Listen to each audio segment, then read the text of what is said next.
Has anybody ever told you that you suck? Has anybody ever hurt your feelings before? Has anybody ever told you you're not the best player on the team? Has anybody ever told you you're not the best in the squared circle or even the octagon? Has anybody gone as far as to dig into your personal life, bring back your past relationships, bring back your broken relationship with one of your old best friends, or even as far as going talking trash on one you've lost that you once loved? That's what you call an insult. And I'm sure us WWE fans these days have the insults.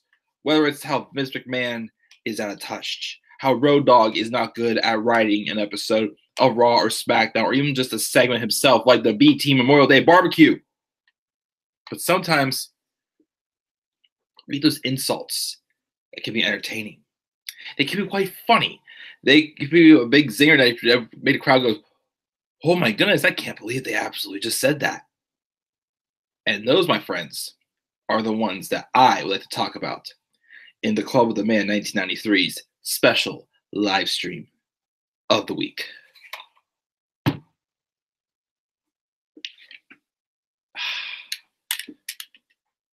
I feel like this should be my gimmick for now. I'm just sitting there with like the shades, the shirt, the hat, and the mic now, and just do something like that. I feel like that's me. I'm embracing this gimmick and whatnot, if you know what I mean. But guys, what is going on? This is the Club of the Man 1993, and I'm coming at you live for my special top 10 stream of the week. We're back to just one top 10 a week now, though, because the best of 2018 have been completed. So unless any big occasion comes up, we're back to just one special live stream a week, unless there's something else that I think of that I would like to talk about.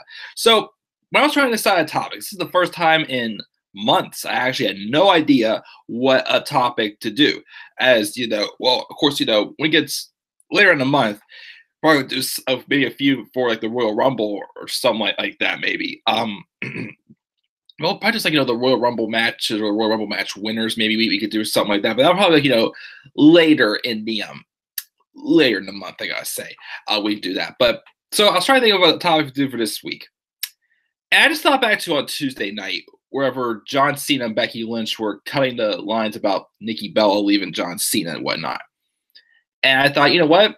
I know there was one in there. One of my suggestions from my great, brave, honest, and amazing 1,000 subscribers that some of you guys have, suggested for me. So I thought, you know what? I'll take up the challenge. And that's why this week we're going to do top 10 insults. Now, I am on limited time because I have to work at 6 and I have to, get some dinner and whatnot because I'm not going to starve because, rush hour traffic sucks, especially when a place you work at is only about 10, 15 minutes away. But traffic once made you 5 minutes late. You left 40 minutes early, but, so I'll poke around. Just talking about a 30, 45-minute stream as I want to give you guys my top 10 insults of all time. Now, before I check the live chat, just a quick disclaimer about this list. When making a list for insults, I didn't want to just pick. You see, it makes you think back to a I don't know if you guys are Seinfeld fans, but I was watching a behind the scenes video on one of the episodes called "The Voice," where Jerry was pretty much laughing about how he thinks his girlfriend's belly button talks to him, and that story came from one of the writers who apparently one time just had a random thought while he was asleep with his girlfriend, saying, "Wouldn't it be funny if her butt just started talking to me or something like that?" But they didn't do the butt in the episodes. They thought that they did the butt be like a cheap laugh. Like everybody laughs at the butt. Like say butt. Some people find it funny when people say the butt, the butt, the butt.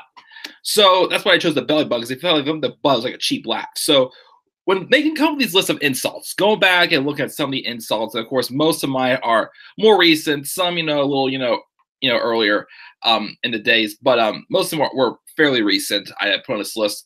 I wanted to pick ones that didn't sound like they were just like like a cheap laugh, I feel, or someone like oh, your mother, or like one of Vince McMahon told Shane was, "I do not forgive my mother for giving birth, your mother for giving birth to you," or something like that. Like I don't know, it's like those to me, those are like good insults, or like Nikki Bella saying, "I wish you died in the womb" was awful. This to say also I felt, but there was some other ones I felt it was like just like a cheap laugh or something like that. Like one of them on my list, I gotta say, was kind of a cheap laugh. So I didn't want to pick ones that I felt that were kind of cheap. Like I picked some that felt like they were personal. There was a lot of truth behind them. Like on screen and behind the scenes also. So those are the ones I tried to stick with that I felt like, got like, the biggest reactions out of the crowd for the most part.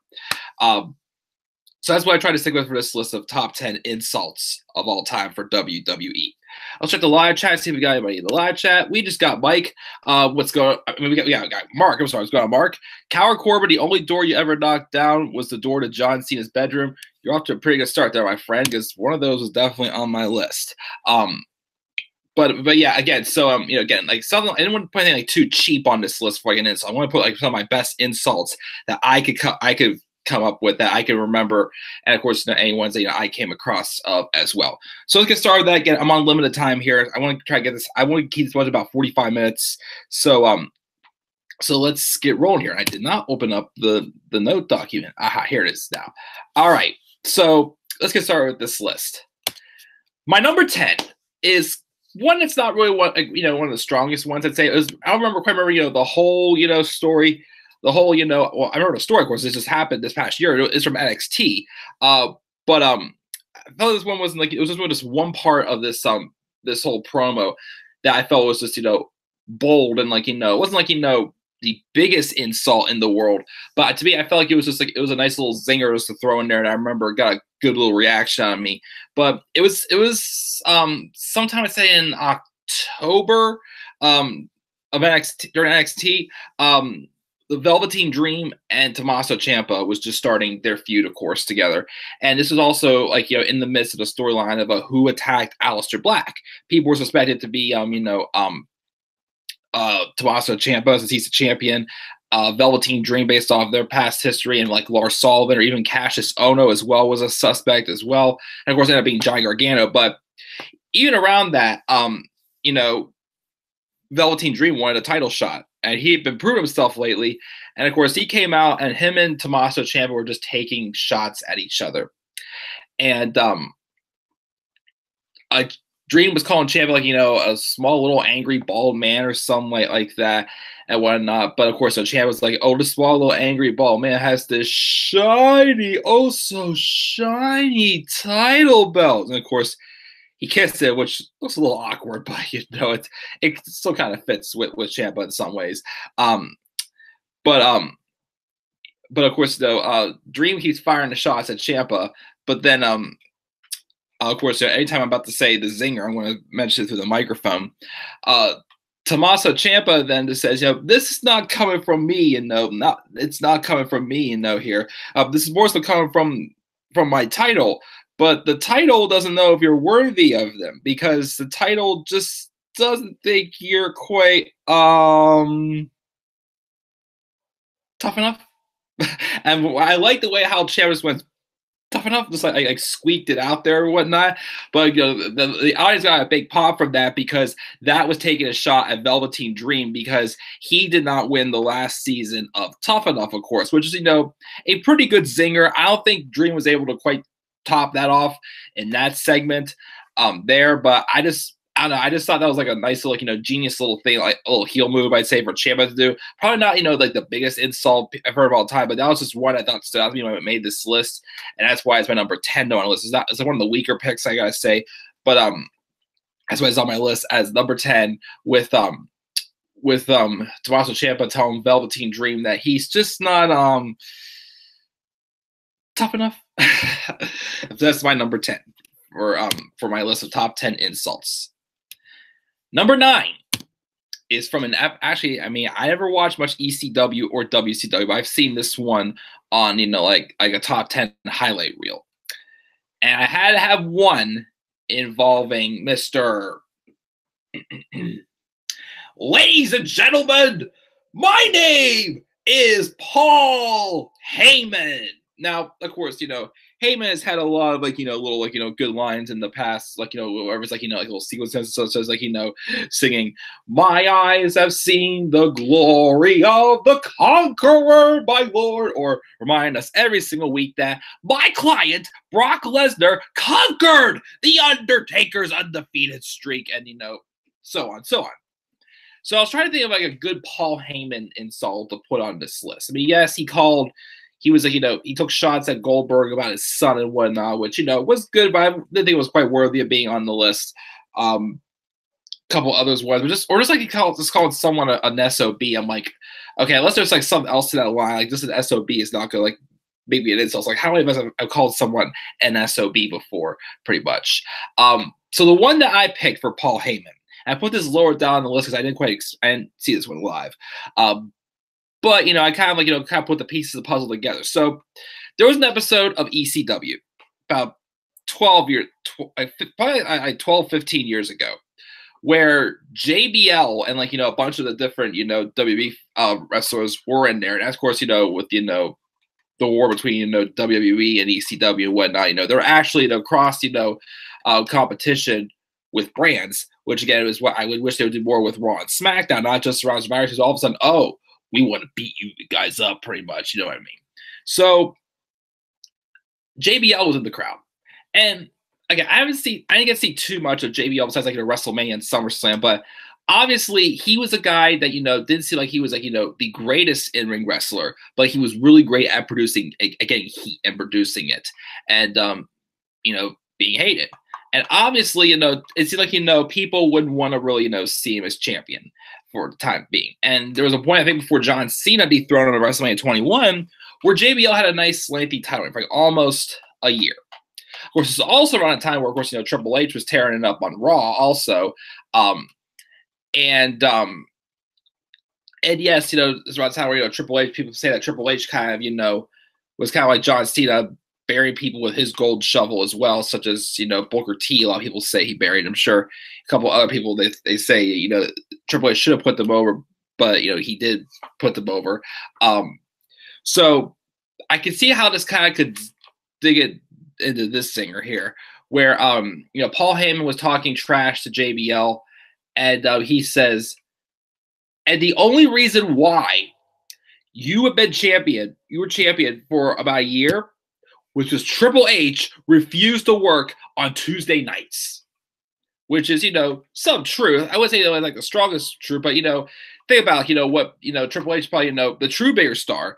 He's always had the corporate advantage for sure on his side during the meat of his of his title runs, and just think also the fact that he had that history people probably has where people claim he didn't put people over that he probably should have.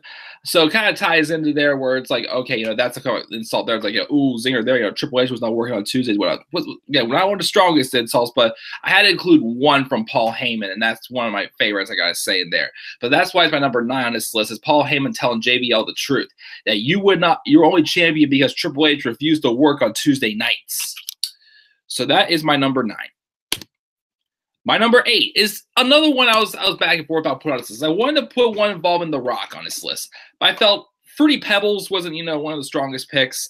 Of course, you all know I love that segment, I think on Saturday Night Heat or whatever the heck it's called, where he's like, doing the whole thing of like, oh dear God, you see, my name is Billy. Well, that whole segment with Bob, but my name's Billy. It doesn't matter what your name is, which, I find that segment funny, but I don't know the whole backstory behind it. That's why I didn't put it on this list. So I picked one with The Rock, and I do kind of feel like, this one's a little cheap also, but it pretty much just flat out says how, he's just flat out called Triple H a coward, pretty much, and just how he doesn't want to do anything about it. Like, that's all, the authority was doing at the time. They were just, taking all the blame for themselves and hiding behind everyone else to do their work for them. Like they did all the behind the scenes work, but on TV, they do nothing about it. They're just cowards. So The Rock returns at WrestleMania 31. He confronts the authority, pretty much just puts it down. Of course, they were just bragging about how everything. Oh, it's all what happened because of us. This, that, blah, blah, blah. They're already bragging about how Triple H beat Sting, even though he shook his hand after the match. Kind of broke character, probably I'd say, but all that spew. The Rock came out. That led to the whole angle with Rock was saying he refused to hit a woman, but he knows someone who gladly will. And Ronda Rousey was in the crowd, so he pulls her into the ring, and then Stephanie goes to slap Ronda, and she pretty much almost rips Stephanie's arm off, even though we've seen Ronda do it how many times this past year, of course. Of course, that was 3 years later. Yes, 3 years later. But anyway, so the line I picked though from this is when The Rock, when Triple H said, "I have nothing to show for you," just backing off like a coward as always. So The Rock just goes, "Well, just like The Rock left his heart in San Francisco, you have clearly left your balls in Stamford, Connecticut." Just pretty much saying once again, you're a coward who does like everything. Well, the on-screen character, where Triple H is no coward. He is a genius, and in the art of wrestling, and producing it as well. But the character he's portraying, he just was being just a heel corporate character that just had everyone else doing their dirty work, and he did nothing about it. So he was going to do something about it. So started off by telling him that you are pretty much a flat out coward because you've left your balls where at WWE headquarters, pretty much. So that's why it's on my list, number 8. But I'm sure some of these get a little bit better. As this one, for sure, I definitely enjoyed.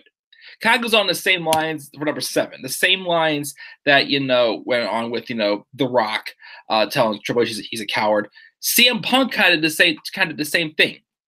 In 2011, even though this whole storyline ended up just trying to shift all the momentum from CM Punk onto Triple H, which did not work because CM Punk still, went on to win the championship and still be the white hot, most over thing in the WWE in 2011 into 2012, of course.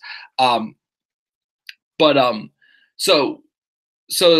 obviously, CM Punk cut the pipe bomb back in June of 2011, and then of course he was still he was the heel, but obviously that pipe bomb got the crowd behind him big time. He got some of the biggest pops of all time, and he had to transition himself pretty much into a babyface. Not oh goody oh I love you guys babyface. What no, kind of like it's like a babyface that it's not like a nice guy, but just speaks the truth and does things that the fans get behind. Pretty much, Pete Dunne, Becky Lynch. But anyways, there was a segment, of course, wherever, this whole controversy about what happened at SummerSlam 2011. How did Kevin Nash get into the building? Like, who told Kevin Nash to stick the winner for him? And of course, CM Punk thought it was Triple H, and he thought that, which was a funny thing too. Also, is in real life, we all know that CM Punk and Triple H never really liked each other. So this whole storyline was kind of like, real, testing whether or not they can get along or whatnot. Even though we all know Triple H was innocent, also somebody else was trying to do his dirty work, which was John Laurinaitis trying to, take Triple H's job, of course, as he was trying to do. He wanted to have the power. He wanted to launch people power. So there's a segment, of course, where, Triple H is starting to realize that Kevin Nash has been lying more and more to him about a lot of things. And he's starting to realize that, Kevin Nash is a flight risk to the company. Even though it's going as far as Triple H admitting that he doesn't like CM Punk, but the fact is that Punk has never lied to him and whatnot. Which eventually led them to having a tag match and losing to Miz and R-Truth at Vengeance, which was stupid. But anyways, one of my favorite lines from that whole thing was whenever Punk first was, making fun of, pretending to be sick, making fun of just the fact that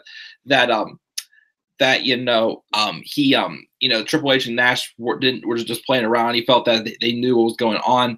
So, of course, once again, calling Triple H a coward by telling him that, your wife wears the pants in the family, but you do wear her panties, don't you? And he puts the microphone down with that little smug look on his face and goes, "Pipe bomb."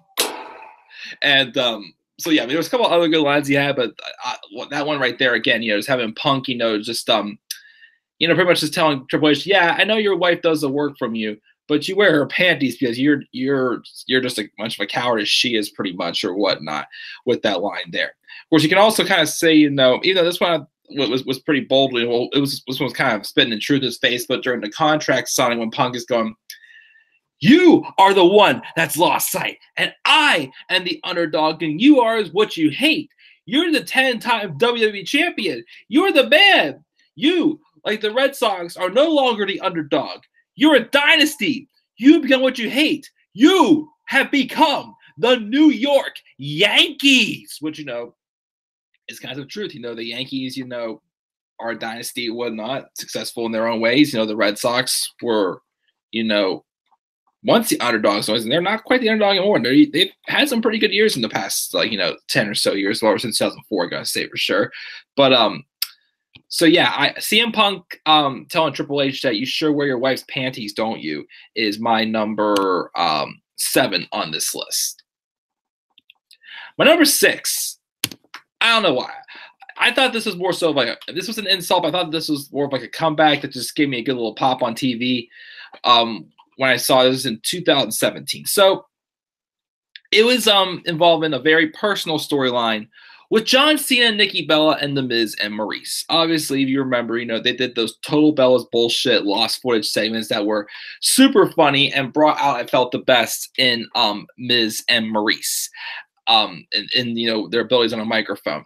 And they just kept talking all this crap to John Cena and Nikki Bella, which most was kind of true. At the time, John Cena and Nikki Bella were not engaged. And from, I don't watch Total Divas, but, from the storyline I saw from the highlights, it always looked like that John Cena, never really had interest in getting married. Well, they didn't get married because they broke up last year, just a couple weeks before their Cinco de Mayo wedding.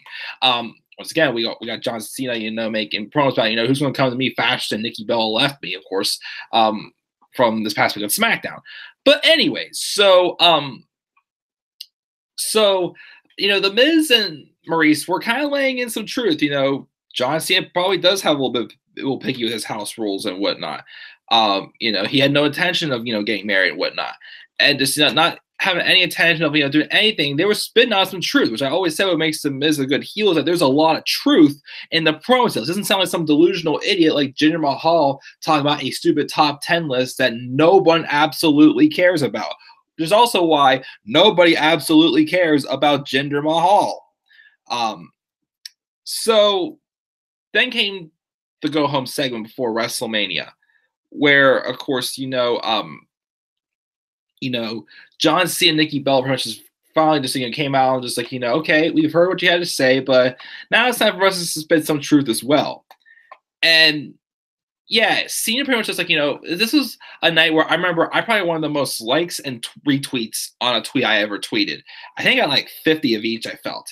I flat out said, love or hate John Cena, you gotta respect the guy when he can cut a pretty darn good promo like that. So he fired back at Miz, pretty much, Miz yeah, some of that stuff is true, but what about this? And what about that? And what about this? And what about that?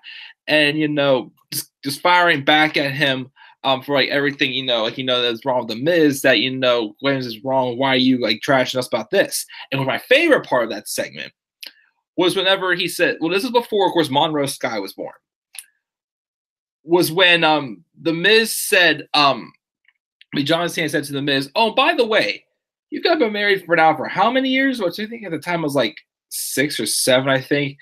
And how many kids do you guys have? You're getting on Nicole for not having any? Oh, I know, that's right, none. And then he goes as far as ball tapping the Miz and says, well, you're firing blanks down there, sport?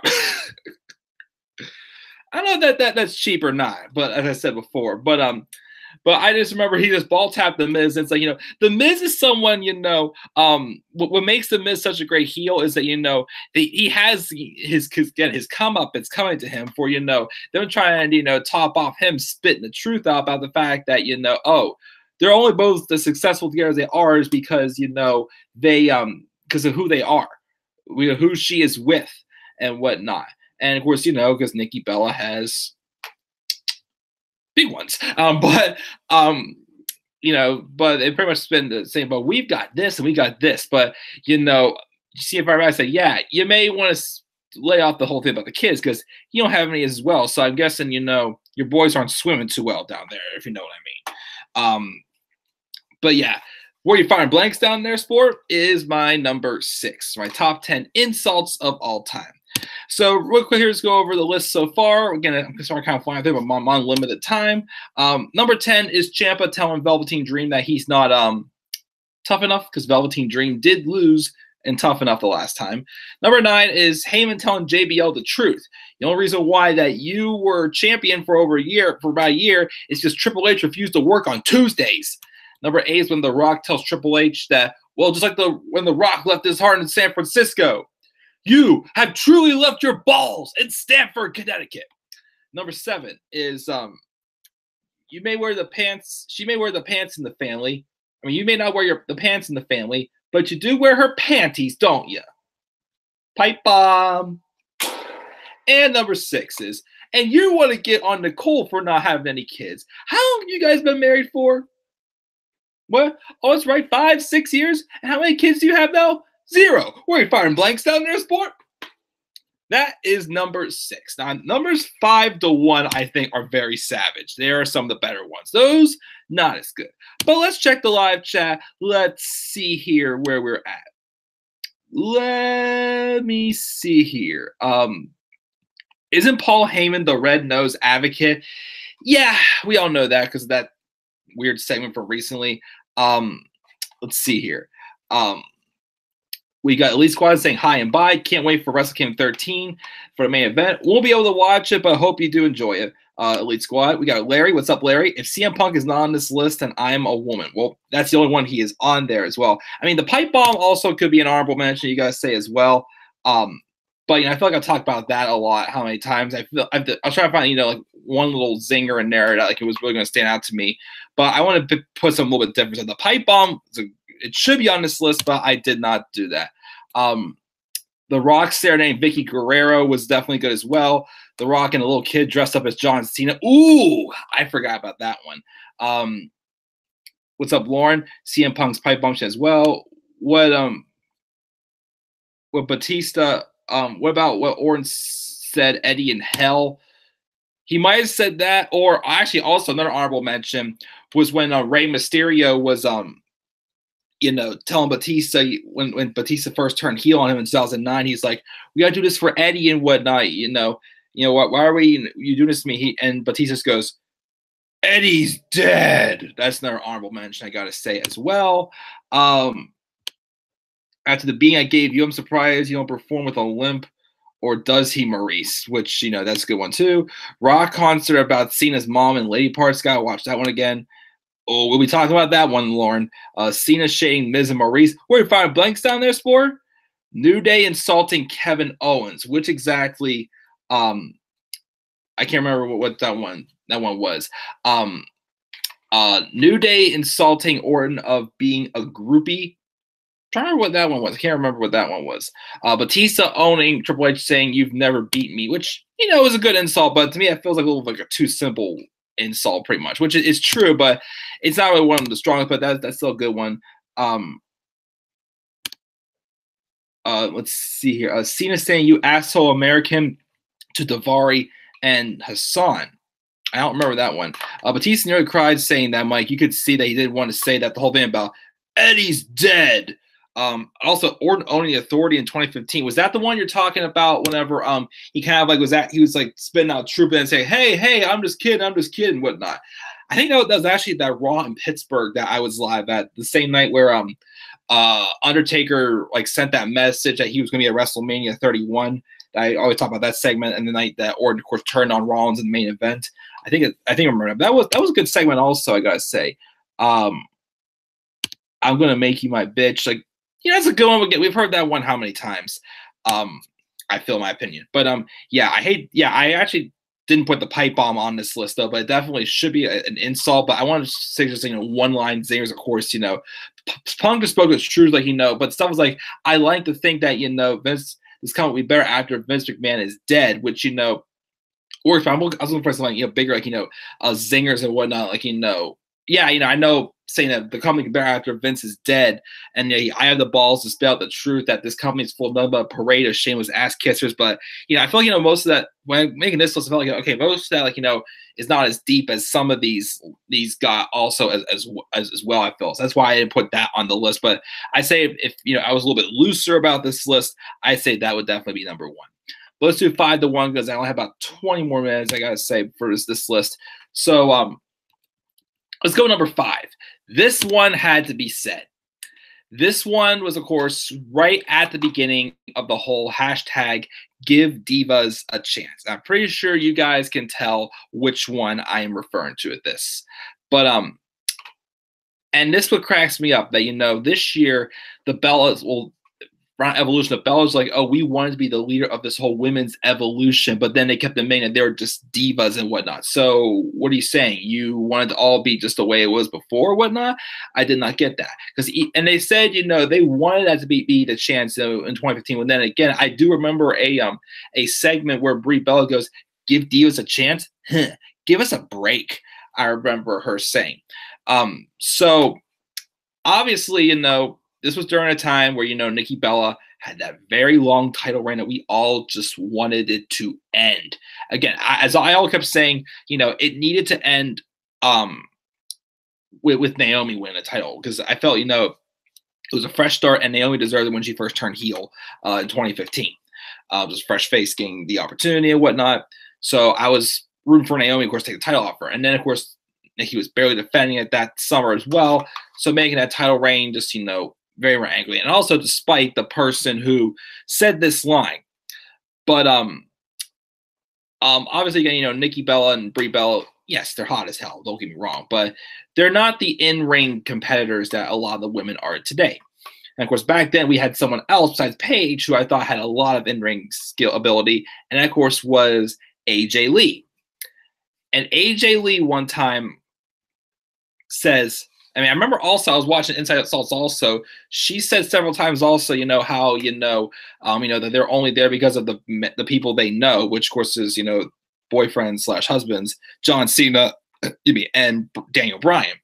But AJ Lee one time, while Nikki Bella was Divas champion, doing her usual crap, AJ Lee grabs a microphone and just looks at the Bellas, and this is truth. And of course, the Bellas look back saying, we've heard that how many times, of course.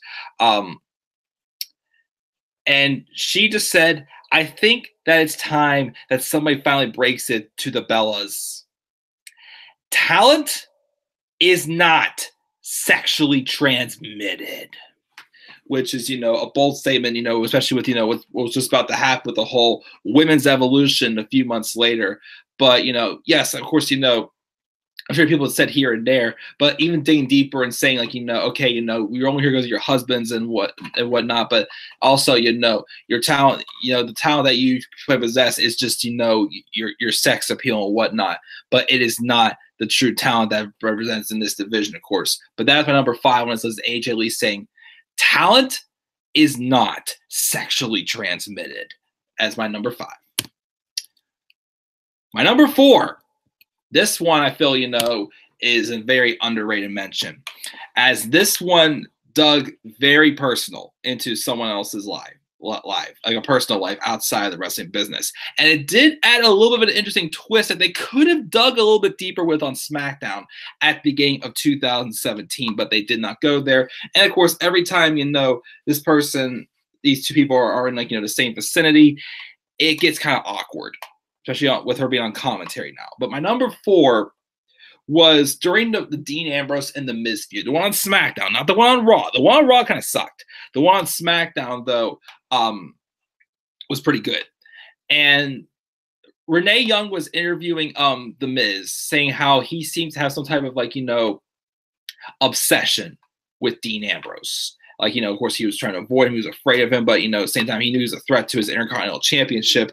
But, she bet you have a little obsession with Dean Ambrose, huh? And the Miz says to Renee Young, of course, this is not too long after, well, we all knew that they were, they were going out. They got married at the end of 2017. But they were going out at the time. But the Miz says, what do you mean obsessed? You're the one that's obsessed with him. You're sleeping with him or something like that. Kind of we all know behind the scenes, but it was the first time someone's ever really exposed, hey, we all know you're with Dean Ambrose here. You sleep with him pretty much. And that caused Renee Young to snap. And she slapped the Miz across the face. But then I don't know if it's because of, because, things kind of changed up a little bit with, the direction they were going to WrestleMania. And mainly because of John Cena and Nikki Bella's engagement, which now I didn't get married. Now it's just a complete waste of time in some ways, but good for what it was that back at the time. But it was kind of, um, um, a waste of time. But anyways, so we had so yeah, but I felt they could have definitely done a lot more with that feud. But again, I don't know if since plans changed for Mania, they just like pulled the plug on. But again, they tried continuing it when Ambrose and Miz went to Raw, but it was just something completely different. It just didn't make any sense. It's some stupid bear who was like, just lurking around and eventually started up the whole Miz Taraj thing, which, was for what it was. But my number 4 is the Miz turning the tables on Renee Young by saying, "You're the one obsessed with him because you're the one who sleeps with him." That's my number 4. My number 3 comes from Battleground 2016. It was the highlight reel with Chris Jericho, of course, hosting, and not supposed to Miz, Randy Orton making his return after a 9-month absence. I believe he had like a shoulder injury or something like that, but he was making his return, and basically he was being interviewed about his match with Brock Lesnar for SummerSlam that had already been announced like a few weeks prior to that we're going to be seeing Brock Lesnar and Randy Orton at SummerSlam, first time ever. So Orton came back, and this is around the time where Brock Lesnar just had his UFC match with I think it was Mark Hunt. Mark Hunt. I'm trying to say that probably without sounding inappropriate. Mark Hunt. But after that was when Brock Lesnar got suspended for I think a year for that violating the drug policy with UFC, and of course that should have resulted in him getting a suspension from WWE, but of course he's a part-timer, he gets special privileges, he does not get a suspension, which was completely ridiculous. So then what happened was, Orton came out, and I enjoyed this segment because when Orton is clearly in that I don't give a damn mood, pretty much, like, where he's a face or a heel, like, he's just awesome. That's something that he thrives on also. I think whenever, he's a baby face, and he's still acting like he's in that, like, I don't give a crap mood, I think that's where he excels more as a baby face. But, even though he's tagged as a heel too, but I feel like, that's like what he needs to show more whenever he's a babyface. So Jericho's trying to grill him and give him his head like, oh, you're gonna RKO me and whatnot, all this blah blah blah, and then oh, like, why would you want to make your return match with Brock Lesnar? So Randy Orton then he says he's going to F5 me and send me a suplex save, but it's not all to keep me down. Because this sounds a little weird saying, but one RKO from Viperville will get the job done. And then there's like a little bit of like a brief pause. And then once again, with that I don't give a crap look on my face, he just says, "No enhancement needed." And then, it's like, okay, this has nothing to do with WWE, but it had to do with, what happened in UFC. But like, ooh, a zinger there with, like Orton going as far as like saying how, like I taking a shot at Lesnar for pretty much, mentioning his failed drug test and whatnot. He caused him to get a suspension, which we're good. That continues to our number 2 trend, but we'll get there in a second. But yeah, I just liked how, like, just the way that all happened, like, the reaction of the crowd and everything, like, the lineup, like, one RKO from Viperville felt a little scripted, I felt. He said, like, one RKO in Viperville will do the trick or whatnot. A little pause, and Orange is like, "No enhancement needed." So a bold move there by Randy Orton, who once again was, literally cutting in that promo in, like, the perfect way he should be as a babyface again. This does this I don't give a crap mood. I'm going to do whatever I want. I'm going to say whatever I want mood. And of course, he eventually did hit Jericho with the RKO. But that was a fun segment for sure from Battleground 2016. So remember, guys, he could have done it with one RKO. No enhancement needed. So that's my my number 3. My number 2. I knew there was one from this feud in 2017 that I had to pick because these two blue chip prospects, these two golden boys, these two poster boys, as you want to call them, fired the shots at each other for sure when it came to this feud. And yes, it should not have been just a one-off match. I really thought they were going to. This is where I really got my hopes. I think they were finally going to turn Roman Reigns heel, and it would lead to, a series of matches culminating at WrestleMania 34. That's what I was hoping the plan would have been from the beginning. But unfortunately, it did not happen. This is the only match they got, and this is where, of course, it was back to reality. Roman Reigns is the face of the company, and he's going to WrestleMania 34 to face Brock Lesnar. That was the feel we got after their match at No Mercy, which the match is good. The aftermath, though, just sucked. But, of course, 4 AAs couldn't keep Roman Reigns down, but one spear could keep John Cena. Like, John Cena couldn't kick out of one spear. I was kind of disappointed with that. But anyway, so this Roman Reigns and John Cena feud, like, they took some big time shots at each other, spitting out truth, even going as far as Cena mentioning, people maybe want me to do a little heel turn away here. Like, mentioning some truth in there. But of course, the biggest zinger of this that I can remember that I thought, was when Cena really, crossed the line. Of course, Roman digging into John Cena, calling him a hypocrite for, what he did, what he said, trashed The Rock about a few years ago, where he's now doing the same thing, which you got to admit is true. It kind of made Cena look like a hypocrite, but I love this line that Cena said from this feud. He said, you're not going to get past me because I am like a drug test. You can't pass. Referred to once again when Roman Reigns failed his drug test in 2016, that caused him to not only drop the title, because rumors have it he was supposed to keep that title. When the brand split happened, Roman Reigns was not supposed to lose that championship. He was not supposed to. The WWE title was supposed to go to Raw. The Universal title was going to go to SmackDown. And that's, of course, where the one that AJ Styles would have won. That's probably what would have been the match at SummerSlam, AJ Styles and John Cena for the Universal title or whatnot. It probably was going to happen with the match, probably. But anyway, so or maybe we might wait until Backlash, like they did with a couple of other the SmackDown titles they waited for. So that happened there. But yeah, but of course, he also goes on to say how, Roman Reigns took, the U.S. title as a demotion and devalued a title that he once made a lot of prestige in it, bring out the best in the talents like, Wade Barrett, Kane, Neville, Kevin Owens, like all of those great talents he put over. But that line of still, I thought was the most personal in that whole storyline was, I am like a drug test. You cannot get past me. Boom, zinger there. But that was my number 2.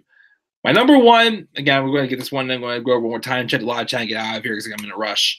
My number 1, again, it should be the pipe bomb. I agree, but again, with I had to pick even more personal little zinger. And of course, it had to be the one that just happened this past year. That was, bold because, it helped someone like Ronda Rousey. I felt, who, had shown throughout the years because when she first came in, it's no secret, she was very green on the microphone. But this promo that she cut on Nikki Bella, I felt was what really helped me realize that, hey, her promo skills improved a hell of a lot. She may not have had the best competition in 2018 for the most part, but she definitely did improve from what she got from an in-ring performer and from being on the microphone as well. And so my number 1 insult is when, after Nikki Bella, of course, claimed all those doors she knocked down. And I'm just like, what doors? What doors are you talking about? I don't see any doors you knocked down. Well, that's just when I'm thinking that. Ronda Rousey takes the microphone and goes, the only door you ever knocked down was the door to John Cena's bedroom. And that's the same door he threw you right back out of. Boom. A zinger there. Kind of one of those moments of like, yeah, I've heard that line how many times, but, that was even more bold because, it was the truth. Nikki Bella thinking that she just has it all because, she has total diva. She has, big ones. Yeah, will not deny Nikki Bella is one of the sexiest women I've ever laid my eyes on for sure. Doesn't mean I want to get on with her, but you know. Anyways, getting way off track here, but yeah, big zinger, definitely the most biggest insult of 2018, but also again, to my opinion, was that promo in general, not just that line, but just showed how much better Ronda Rousey had got on the microphone. But that's why it is my number one for top 10 insults of all time. I'm sorry I'm rushing this, guys, but I gotta get dinners. I gotta be at work in about an hour and a half. But let's go over this list one more time, and then we'll get out of here. Number 10 is Tommaso Ciampa telling Velveteen Dream he's not tough enough. Paul Heyman telling JBL that the only reason why that he was only champion for about a year is because Triple H refused to work Tuesdays. Number 8 is Rock telling Triple H that just like The Rock left his heart in San Francisco, you have truly left your balls in Stamford, Connecticut. Number 7 is CM Punk telling Triple H that, you know, your wife sure wears the pants in the family, but you do wear your panties, don't you? Number 6 is where you find blanks down there, sport? John Cena to The Miz. Number 5 is AJ Lee telling the Bellas that talent is not sexually transmitted. Number 4 is The Miz turning tables on Renee Young, saying, why not I be the one obsessed with him? You're sleeping with him. Number 3 is only one RKO from Viperville will do the job. No enhancement needed.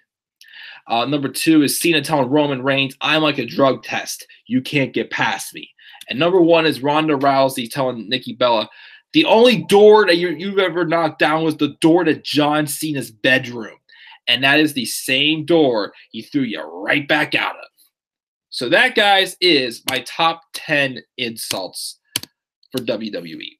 Again, there's my list. Again, I was trying to pick anything like sounded too cheap, and somehow I really dug in and dug very personal. Like just saying, like, you know, this comes back after Vince McMahon is dead, which, you know, was, you know, bold to say, but say now I feel like, you know, it was kind of like a little like simple, I felt, in my opinion. But if there's like a looser list of insults, you know, I probably would put that as my number 1. But let's check the live chat real quick before I leave. Let's see here.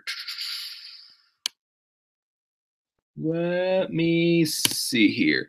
Where were we at? Let's see. I think I was right here. Edge telling Vicky he wants a divorce, which, you know, which was, I wouldn't say like, you know, like a bold insult, but, you know, was, you know, a good segment. Jericho owning Stephanie and the Attitude Era, seen a few of them. Would you just shut the hell up? Orton owning Vincent O'Neill by saying, I made more money than your daughter. Bold. Oh, I forgot about this one. I still love that segment. Again, it's why, of course, that face that Alexa Bliss made was my thumbnail from Raw that night. Mickie James telling Alexa Bliss that she was doing greater things in a wrestling ring, lots sooner than she was ever wearing a training bra. And Alexa Bliss is looking down like what was that?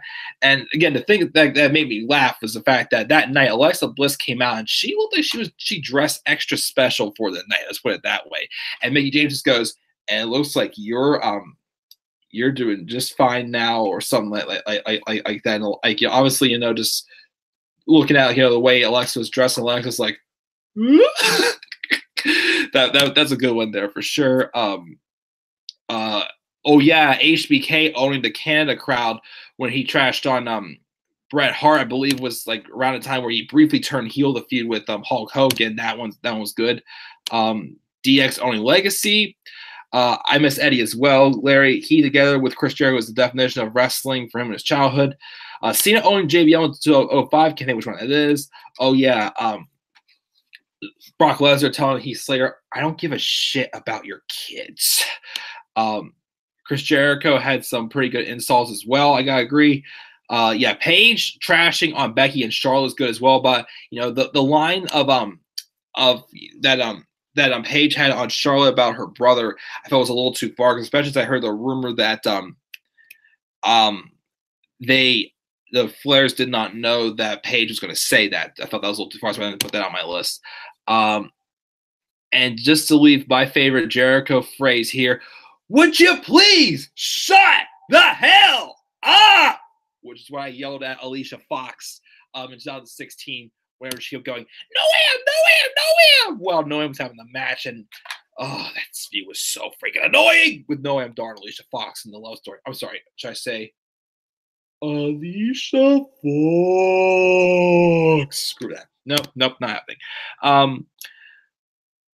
Cena telling Eve she's a hoe and I'm disease free, and I like to keep it that way. Oh, I forgot about that one. Yeah, I remember seeing that one. Orton saying to 709, if your last name wasn't McMahon, you wouldn't be a complete nobody, which wasn't a bad one, I shall say. Stone Cold owning the crowd by the what chance. Cena owning Ambrose in 07 by saying Stone Cold was right when he called you out. That's actually not a bad one also. Miz saying Renee was sleeping with Ambrose good. Bray saying Nikki was plastic to Cena 2014. He did say that? I actually do not remember him calling Nikki plastic. I actually completely forgot about that. Do not remember that one. Styles owning Ellsworth? I guess in some ways probably, yeah, but not really the boldest. Orton saying Lesnar by no enhancement needed is also in her top 3. That was savage for sure. Becky called Charlotte a bitch was funny. Roman owning the crowd by saying, "Oh yeah, it's right," because it was the night after Ambrose cashed in on Rollins, and he's out there trying to show peace with his buddy, saying, hey, but I still want my rematch, and that's what's eventually set for the Shield triple threat for Battleground. But yeah, that was a good one of him saying, take a sip of your beer and shut your mouth or something like that, as he said, which once again, he's supposed to be a face, right? That sounded like a heel, but Cena owning Roman it's a promo, kid. If you're gonna be here, you gotta learn how to do it. So go ahead, which that was bold as well. Rollins calling Corbin a coward. One time, when my sister was actually at home a couple weeks ago for the holidays, we were venting about someone, and I was saying, yeah, nothing but a coward. And I pulled up that segment to show her that, and she cracked, and my sister cracked up when I showed her that. Let's see here. Jericho wrote that entrance's joke, apparently. I agree. Orton can be savage as a face when he's given good material for sure. What's up, Dakota? The New Day saying we don't swim, and asking Kevin when the last time he jumped over anything was. Ooh, yeah, I can't remember. I'm not sure. Lauren claimed that my top 3 was her top 3 as well. Nice. She says have a work. Thank you. What's up, Jay? The number one creative, the number one insult is creative, and every Monday for sure. I gotta agree with that for sure, Jay, because Raw sucks. But yeah, that guys, I'm gonna check out here. Again, I was going to save this one till tomorrow, but I'm actually I'm off tomorrow, and so are some of my friends. So we're going to spend the whole day together and hang out. So I won't be able to do anything tomorrow. Later on tonight, I may do another video game Let's Play. Maybe we'll see, but not then. Maybe don't expect anything like wrestling-wise. Again, probably till Monday for my Raw review. Again, next week we'll do my Raw, SmackDown, usual trifecta of NXT UK, 205 Live, NXT. Special live streams time next week also, but I'm also going to do my preview predictions for NXT UK Blackpool as well next week as well. So, guys, once again, leave your favorite insults down in the comment section below. Do you agree with my list? Do you have any different ones? Do you think any of mine were a little too cheap? But just let me know down in the comment section below, guys. And be sure as always to click buy, like, and subscribe or comment on my channel. Follow me on Twitter as well at DemandAirboy93. And with that, guys, I am checking out. I will see you guys all later after an ugly day at work today. Well, I already did work this morning with my editing and whatnot, but my other job, we'll see what goes down tonight. So, guys, I'll see you all later. Have a great rest of your day, and peace out, everybody.